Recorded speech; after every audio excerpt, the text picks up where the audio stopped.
नमस्कार सर्वांना, मी अक्षय पुन्हा एकदा माझ्या नवीन व्लॉगमध्ये तुम्हा सर्वांचं स्वागत करते।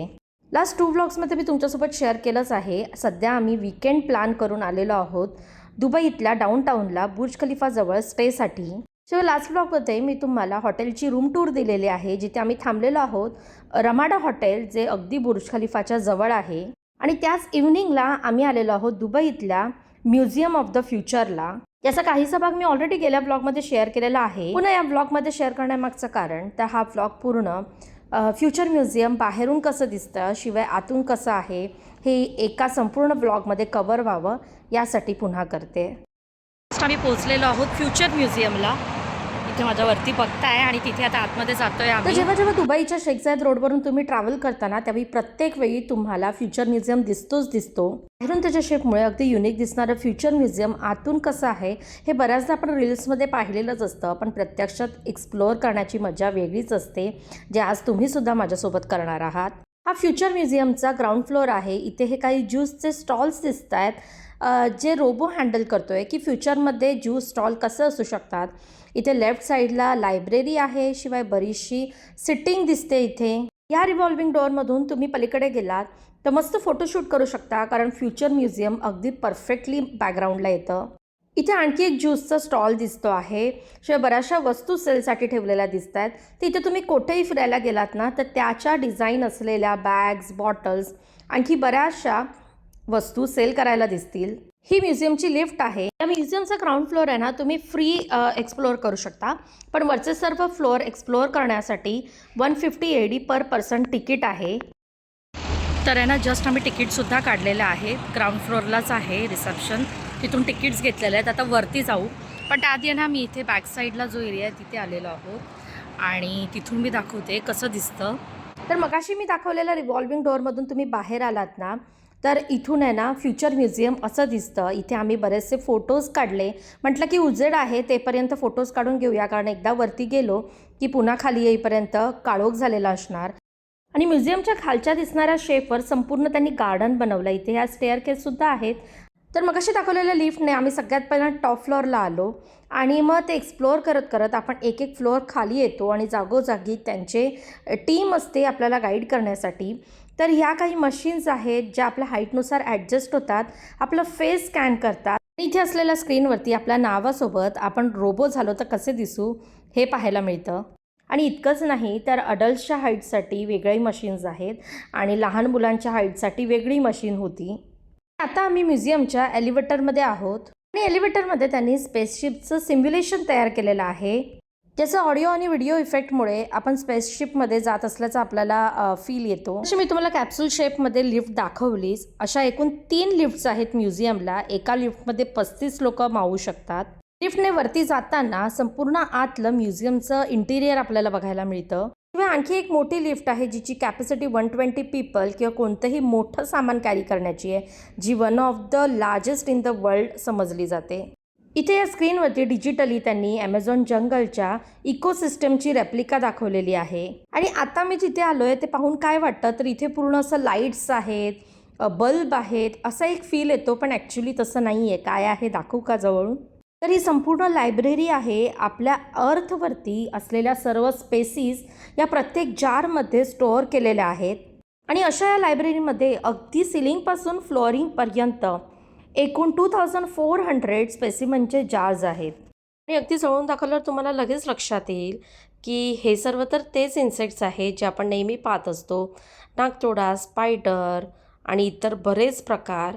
आणि इतकंच नाही, जर एका पर्टिक्युलर जारला जर तुम्ही तुमच्या स्मार्ट डिव्हाइसने स्कॅन केलं ना, तर आतमधल्या असलेल्या स्पेसिसबद्दल तुम्ही आणखी एक्सप्लोअर करू शकता, आणखी माहिती मिळू शकता। शिवाय तुम्हाला दिसत असेल की लाईटचा इफेक्टसुद्धा स्टेबल नसून चेंजेबल आहे, त्यामुळे आणखीच भारी दिसतंय। आणि जसजसे पुढे जातो ना तसे खूप वेगवेगळे सेक्शन्स आहेत आणि प्रत्येक सेक्शनमध्ये अगदी डिजिटली किंवा इतर प्रकारे खूप गोष्टी शो केलेल्या आहेत। इथे त्यांनी डिजिटली सोलार सिस्टम डिस्क दाखवलेली आहे। तुम्ही मॅन्युअली फिंगर मूव्ह करून क्लायमेट चेक करू शकता, चेंज करू शकता। ही आहे हिल जिओस्कोपची स्क्रीन, ज्याच्या थ्रू आहे ना प्लॅनेटमधल्या बऱ्याचशा गोष्टी आपल्याला एक्झिबिशन करून दाखवलेलं आहे। एक एक फ्लोअर एक्सप्लोअर करून लिफ्टने खाली येत असताना आपल्याला म्युझियमचं बरंचसं इंटिरियर काय काय आहे ते दिसतं. आता आम्ही आलेलो आहोत 3rd फ्लोअरला, अल वहा. त्या सेक्शनला एंटर केल्या केल्याच इतकं रिलॅक्स फील होतं, कारण हा संपूर्ण फ्लोअर आहे ना डेडिकेट केलेला आहे forward thinking, sensory and digital wellness therapies. Reconnect to your mind, body, and spirit. ज्यापैकी ही पहिली आहे मुवमेंट थेरपी. यावरती चालताना असं फील होतं की आपण पाण्यावरून, सँडवरून चालतोय.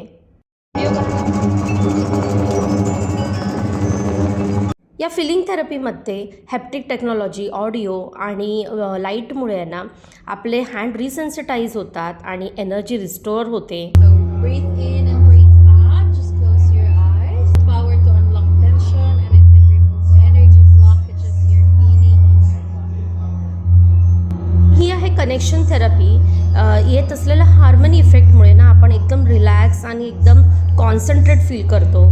आणि इथे ही आहे मेडिटेशन रूम. इथे मस्त तुम्ही रिलॅक्स होऊन झोपू शकता, काही वेळ बसू शकता आणि स्वतःला अगदी रिलॅक्स फील करू शकता, मेडिटेट करू शकता.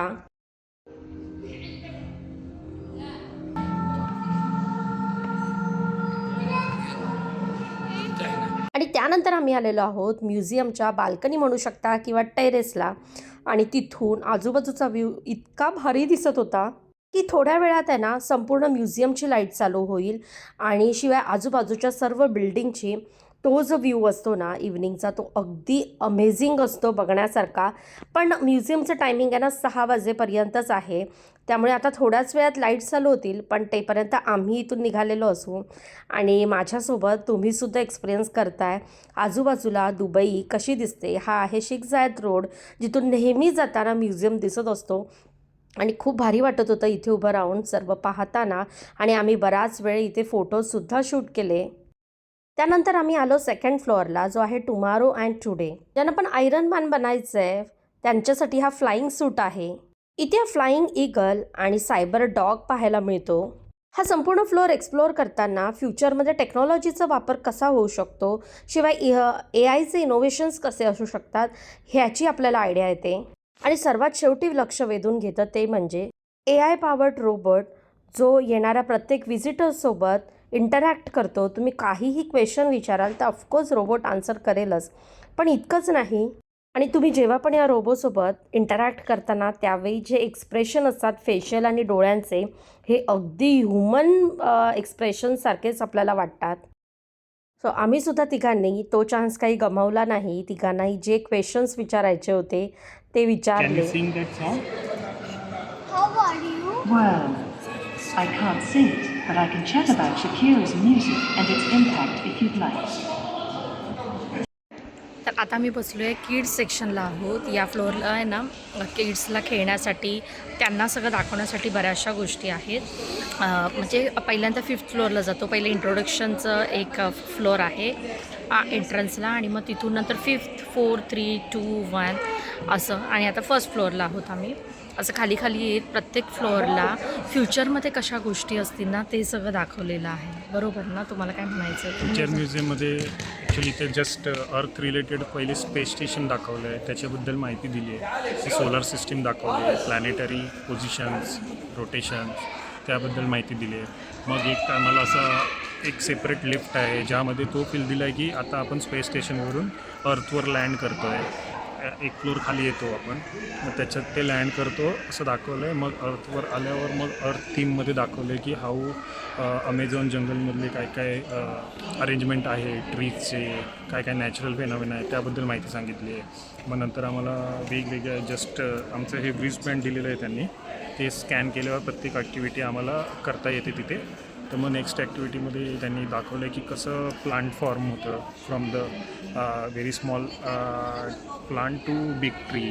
तर ते सगळं तिथे स्क्रीनवर आपल्याला बघता येतं. मग वेगवेगळ्या स्पीसीज कुठल्या कुठल्या आहेत अर्थवरच्या, त्या सगळ्या त्यांनी त्यांचे रेप्लिका बनवलेले आहेत. ते एका बॉटलमध्ये प्रिझर्व केले आहेत लायटिंग्स. सो असं आपल्याला फील करायला त्यांनी ते एक चांगलं केलं आहे की वेगवेगळ्या स्पेसीसचे सगळे मॉडेल बनवले. ट्रीमधले स्पेसीसचे पण वेगळे मॉडेल बनवले आहेत. मग थोडंसं ॲस्ट्रोनॉट फीलवाला फोटो आपल्याला स्कॅन करून बघायला मिळतो. असं सगळ्या थीम वाईज, फ्लोअर वाईज त्यांच्या थीम्स आहेत आणि त्यावर केलं आहे. तर त्यामध्ये आम्हाला मेन इंटरेस्टिंग फोटोशूटसाठी जो ऑप्शन मिळाला, म्युझियमचा डेक एरिया आहे, बाल्कनी बोलतात, तिकडून मस्त फोटो काढता येतात. सो तो सगळ्यात जास्त आम्हाला आवडलेला आहे. हां, कारण की ह्या सगळ्या गोष्टी आपण बघतो, पण तेवढ्या लगेच फास्ट एवढं आता ॲक्च्युली काय माहिती आहे, सगळीकडे ना तुम्ही जाल ना तरी ना टाईम अर्ज कमी केलेले आहेत.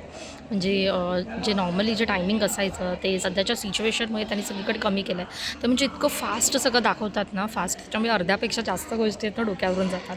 पण ज्यावेळी आपण टॉपला जातो आणि फोटोज वगैरे काढायला, सो त्या मेमरीज तर प्रत्येकालाच आवडतात. सो जसं मी सांगितलं की आपण वरून एक एक फ्लोअर खाली एक्सप्लोअर करत येतो, तर सर्वात शेवटचा फ्लोअर एक्सप्लोअर करतो तो म्हणजे फर्स्ट फ्लोअर फ्युचर हिरोजचा.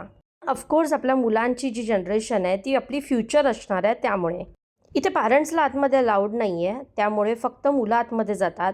आणि या संपूर्ण फ्लोअरला मुलांसाठी बरेचसे फन ॲक्टिव्हिटीज, इंटरॅक्टिव्ह गेम्स असं सर्व तयार केलेलं आहे.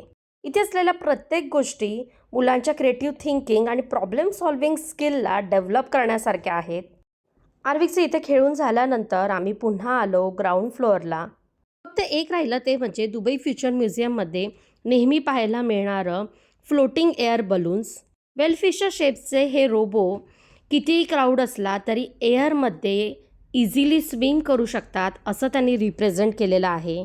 आणि बाहेर पडता पडता आता संध्याकाळ झालेली आहे. बाहेरच्या व्ह्यूवरून तुम्हाला समजलंच असेल किती सुंदर दिसतंय.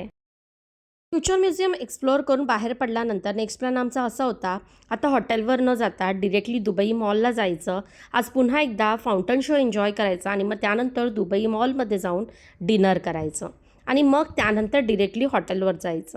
तर जस्ट पोचलं आणि नेक्स्ट शो आता चालू होईल. आणि नेहमीपेक्षा ना आज क्राऊड थोडा कमी आहे आणि त्यामुळेच आम्हाला ब्रिजवर उभं राहायला मिळालं, नाहीतर इथे आम्ही नेहमी खाली उभे राहायचो. तर आम्ही ही जी येल्लो बिल्डिंग आहे ना, बरोबर त्याच्या मागेच आमची रमादा आहे. तर तिथून हा असा साईडचा बुर्ज खलिफा दिसतो. वरून एरोप्लेनसुद्धा जातो आहे.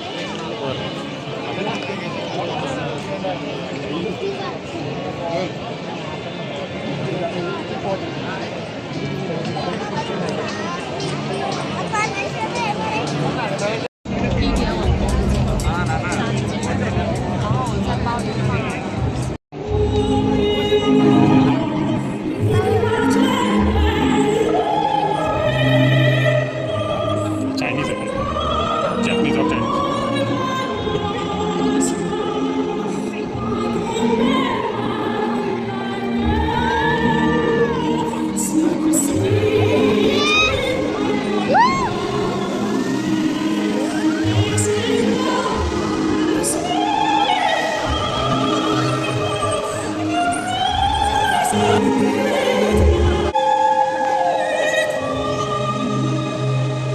फाउंटन शो पाहून झाल्यानंतर आम्ही दुबई मॉलमध्ये आलेलो आहोत.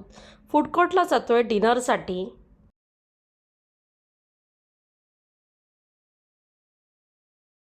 आणि इथलं ना हे वुडन टॉयजचं शॉप आहे, इतकं अट्रॅक्टिव्ह वाटतं ना मला. हे शॉप सगळ्यात जास्त आवडतं इथलं.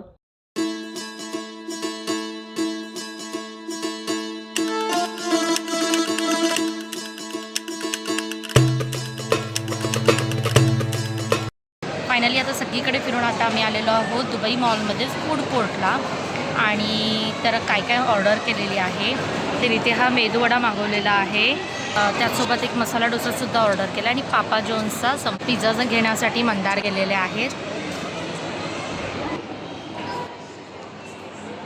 डिनर करून आम्ही आलेलो आहोत दुबई मॉलमध्येच असलेल्या ॲक्वेरियमजवळ, जे आम्ही ऑलरेडी एक्सप्लोअर केलेलं आहे. शिवाय यामधला ग्लास बोटचा एक्सपिरियन्ससुद्धा आमचा खूप छान होता आणि त्याचा संपूर्ण व्लॉग ऑलरेडी माझ्या चॅनलवरती आहे.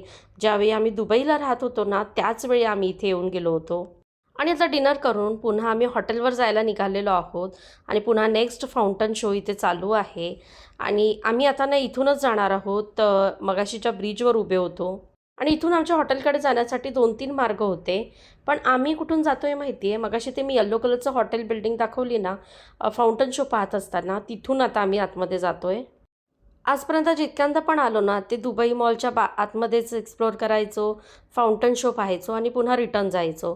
पण आज पहिल्यांदा स्टेमुळे काय झालं तर हॉटेलपासून दुबई मॉलपर्यंत बराचसा एरिया आजूबाजूचा पाहता आला. आणि तसं बघायला गेलं ना तर अंतर वॉक इन बरंच आहे. आणि हे सर्व तेच रेस्टॉरंट आहे जे मगाशी ब्रिजवर उभे असताना दिसत होते. आणि इथे मी तुम्हाला झूम करून दाखवते. हॉटेलच्या बाहेर लोक तासनतास मस्त निवांत रिलॅक्स करत एन्जॉय करत बसतात. आणि इथल्या लाईट्समुळे, झाडांमुळे आणि हॉटेलच्या डिझाईनमुळे सगळं इतकं बघण्यासारखं वाटत होतं ना. वाटतंय की बरं झालं आपण स्टे घेतला, ज्यामुळे आजूबाजूचा सर्व इतका सुंदर परिसर न्याहाळता आला. जाता जाता जुनी दुबईची ट्रॉली पाहायला मिळाली, जी सध्या वापरात नसेलच. आणि फायनली आम्ही पोचलेलो आहोत हॉटेल रमाडा बिल्डिंगजवळ. जस्ट रूमवर पोचलो आणि फ्रेश झालो.